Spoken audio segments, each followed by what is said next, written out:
Hello everyone, welcome to your channel. My name is Sonia. In the last video we have started chapter number 7 triangles जिसमें हमने congruent का meaning क्या होता है ये पढ़ा था and in this video let's discuss some criterias of congruence. Let's get started.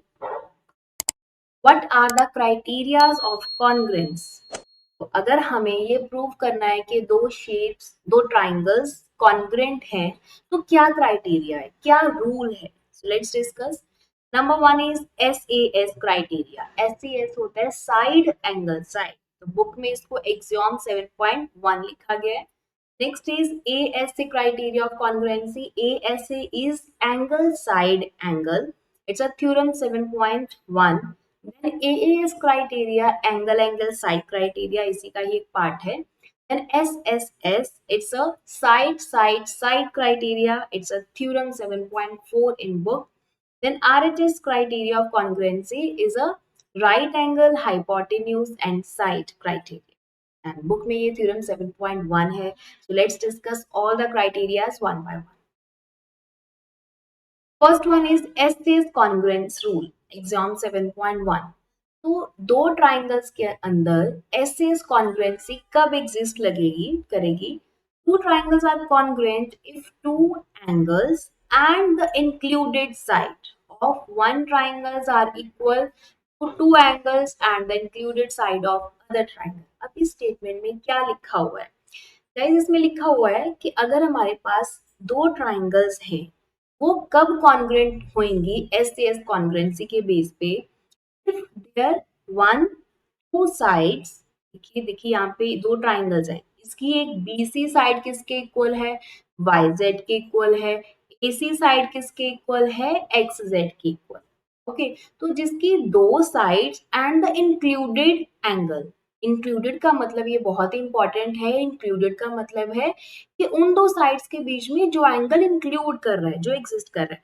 अब देखिए हमने कहा कि भाई AC और BC कॉरेस्पॉन्डिंग दूसरी की कौन सी ट्राइंगल कौन सी साइड्स इक्वल है YZ एंड XZ तो इन दोनों के बीच में ये जो दो साइड्स दूसरी के इक्वल हैं इनके बीच में इंक्लूडेड एंगल कौन सा है ये वाला ACB और इसका इंक्लूडेड एंगल कौन सा है ये वाला B इस ट्राइंगल में ये एससीएस कॉन्ग्रुएंसी है देखिए कैसे okay now see AC is equal to YZ है ये गिवन है यहाँ पे इस तरह से लगी हुई है लाइन तो ये दोनों साइड्स इक्वल है दूसरी है BC is equal to XZ तो दो तो साइड्स इक्वल है ठीक है दूसरी ट्राइंगल की दो साइड्स इक्वल होगी और उनका इंक्लूडेड एंगल SAS का मतलब ये नहीं है कोई भी एंगल हो SAS के अंदर इंक्लूडेड एंगल होना चाहिए इंक्लूडेड कौन सा है जो दो साइड्स इक्वल है उनके बीच वाला एंगल तो यहाँ पे एंगल C बन रहा है इसको प्रॉपर लिख देती हूँ ACB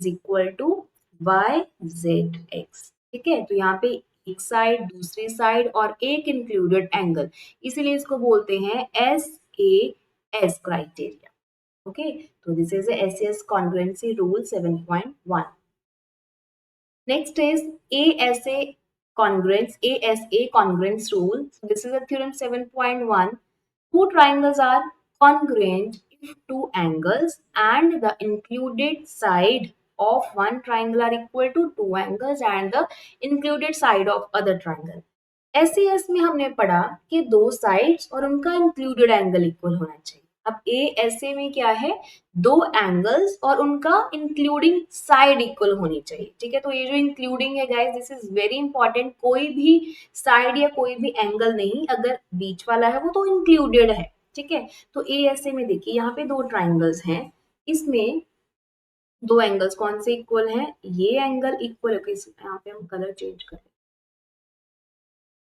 तो ये एंगल इक्वल है इसके ये वाला एंगल इक्वल है इसके और इनकी इंक्लूडेड साइड कौन सी है ये वाली इसकी ये है और इसकी ये वाला तो ये भी 3 है और ये भी 3 है ओके तो यहाँ पे रूल लगेगा ASA congruence angle side angle A is equal to angle R angle B is equal to angle P and AB is equal to PR. So this is included side.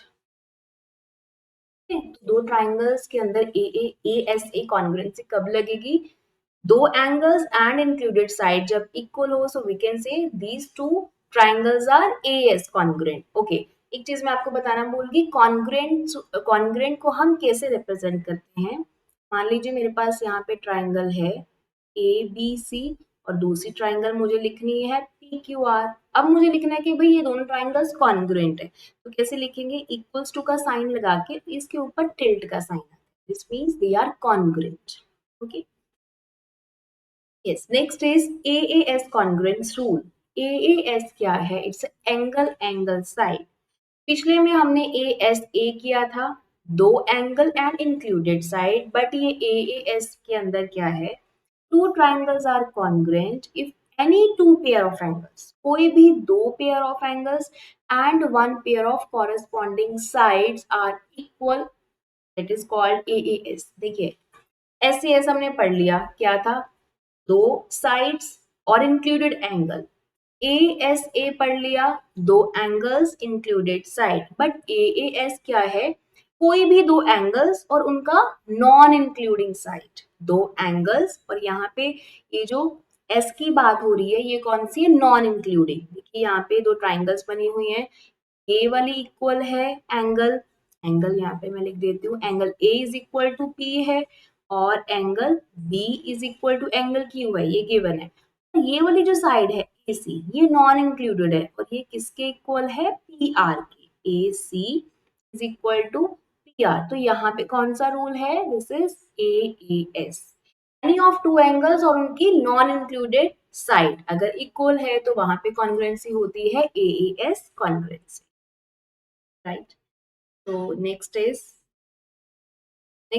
SSS congruence rule, इसको हम पढ़ेंगे next video में। तब तक के लिए keep watching, thank you and bye.